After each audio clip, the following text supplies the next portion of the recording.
A bold gamble by Sir Keir Starmer could be about to backfire spectacularly. His flagship idea of lowering the voting age to 16, intended to secure the youth vote for Labour, may instead hand a golden opportunity to Nigel Farage's Reform UK and Jeremy Corbyn's brand new party. The political battlefield is shifting, and the next generation may just tip the scales in ways no one in Westminster expected. But before we dive into this dramatic story, a quick reminder. Did you know that over 95% of our viewers aren't subscribed to the channel? We totally get it. Life gets busy and sometimes it's easy to forget.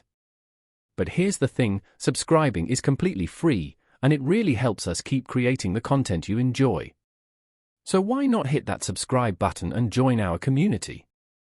It only takes a second, but it makes a world of difference to us. Thank you for your support. A new poll by More in Common, surveying more than 1,116 and 17-year-olds, has revealed a shock result. Labour, Reform UK, and Jeremy Corbyn's Your Party are locked in a virtual three-way tie among young voters. Labour, 24%. Reform UK, and Nigel Farage, 23%. Your Party, Jeremy Corbyn and Zarah Sultana, 21%. The biggest casualty? The Green Party, whose support among this age group plummeted from 14% to just 6%. When asked about Brexit, 48% of these young people said they would vote Remain if the referendum were held again, compared with just 13% who said Leave. On foreign policy, more than a third sympathised with Palestinians in the ongoing Gaza conflict, while only 9% sided with Israel. There was also overwhelming backing for Starmer's idea of lowering the voting age. 59% supported votes for 16 and 17-year-olds, with just 17% opposed. Aman, 16, from Manchester, I think Jeremy Corbyn would be a good leader of this country as he seems like he represents the working class quite well compared to say Keir Starmer. Lila, 17, from Leeds, personally, I think a lot of people I know that support Labour or lean left-wing are disappointed because although Labour says they're representing the working class, they're making relatively centrist and right-wing policies at the moment. The poll also revealed stark differences between boys and girls. 45% of boys aged 16 to 17 said they would vote for either Reform UK or the Conservatives. Among girls, that number dropped to 24%. Reform support was 6 points higher among boys, and the Conservative gap was even wider.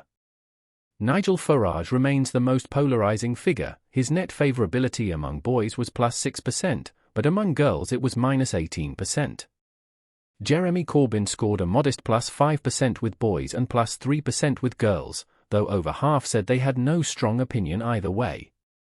A Reform spokesman told the Sunday Times. Labour tried to rig the next election with votes for 16-year-olds, but it may now just come back to bite them. Former Corbyn advisor and GB News contributor James Schneider added, young voters are fed up with establishment parties that have failed to cut rents, invest in education, or protect their future. Meanwhile, Paul Richards, ex-Labour advisor and longtime critic of Corbyn, dismissed the findings. This poll is of people who are 16 now, but we're talking about a general election. They should have been polling 12-year-olds, really. People change their minds between 12 and 16/17. Second, Corbyn's party is still a mess. They've already split between Sultana and Corbyn. They can't even agree on a name. If you put three of them in a room, you get four factions. Luke Tryl, director of More in Common, summed it up. It seems the fragmentation of politics is not limited to adults. This poll shows that Corbyn's new party, Reform UK, and Labour would be in a virtual three-way tie among this group of soon-to-be voters. So here's the irony. Sir Keir Starmer's plan to extend the franchise to 16 and 17-year-olds, a move designed to benefit Labour, may end up empowering his greatest rivals instead. With Corbyn's new party gaining traction, Nigel Farage's Reform surging, and Labour stagnating, the next generation of voters could transform Britain's political future in ways the establishment never saw coming.